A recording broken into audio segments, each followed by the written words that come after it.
સમાચારમાં આગળ વધીએ તો આજથી 2 દિવસ સુધી ભાજપનું ભરતી અભિયાન ચાલશે। કોંગ્રેસ તથા આપમાંથી રાજીનામું આપેલા ધારાસભ્યો ભાજપમાં જોડાશે। આપના પૂર્વ એમએલએ ભૂપત ભાયણી તેમના મત વિસ્તારમાં ભાજપમાં જોડાશે। કોંગ્રેસના ખંભાતના પૂર્વ એમએલએ ચિરાગ પટેલ આવતીકાલે ભાજપમાં જોડાશે।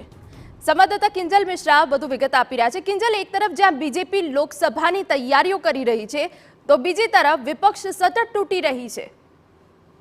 જી બિલકુલ, આજે બંને ધારાસભ્યો છે તે ધારાસભ્ય પદમાંથી રાજીનામું આપી ચૂક્યા છે।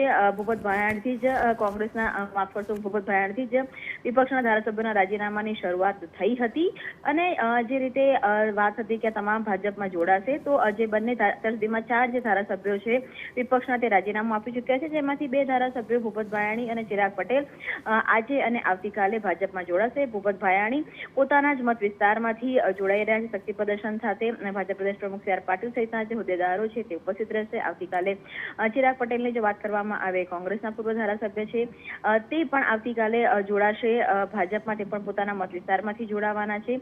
જ્યારે પણ કોઈ પણ જે પૂર્વ ધારાસભ્ય હોય છે પોતાના મત વિસ્તારમાંથી જોડાતા હોય છે, શક્તિ પ્રદર્શનનું કારણ એ હોય છે કે આગામી જે ચૂંટણી આવી રહી છે વિધાનસભાની ચૂંટણી, ત્યાંથી તે ઉમેદવાર તરીકે લડવાના છે। એટલે આજે ભાજપમાં જોડાય છે તેની સાથે એ પણ સ્પષ્ટ થઈ રહ્યું છે કે આગામી દિવસોની અંદર વિધાનસભામાં વિસાવદરની ચૂંટણી હોય કે પછી ખંભાતની ચૂંટણી હોય, બંનેની અંદર ભૂપત ભાયાણી અને ચિરાગ પટેલ ભાજપમાંથી ઉમેદવાર હશે અને એ જ કારણ છે કે તેમના વિસ્તારમાં શક્તિ પ્રદર્શન કરવામાં આવી રહ્યું છે। અને લોકસભાની ચૂંટણી સાથે જેટલા પણ રાજીનામા અત્યારે કોંગ્રેસમાંથી કે આપમાં પડે છે તેની જે પેટા ચૂંટણીઓ છે વિધાનસભાની તે પણ તે જ સમયમાં યોજાય તેવું હાલમાં લાગી રહ્યું છે।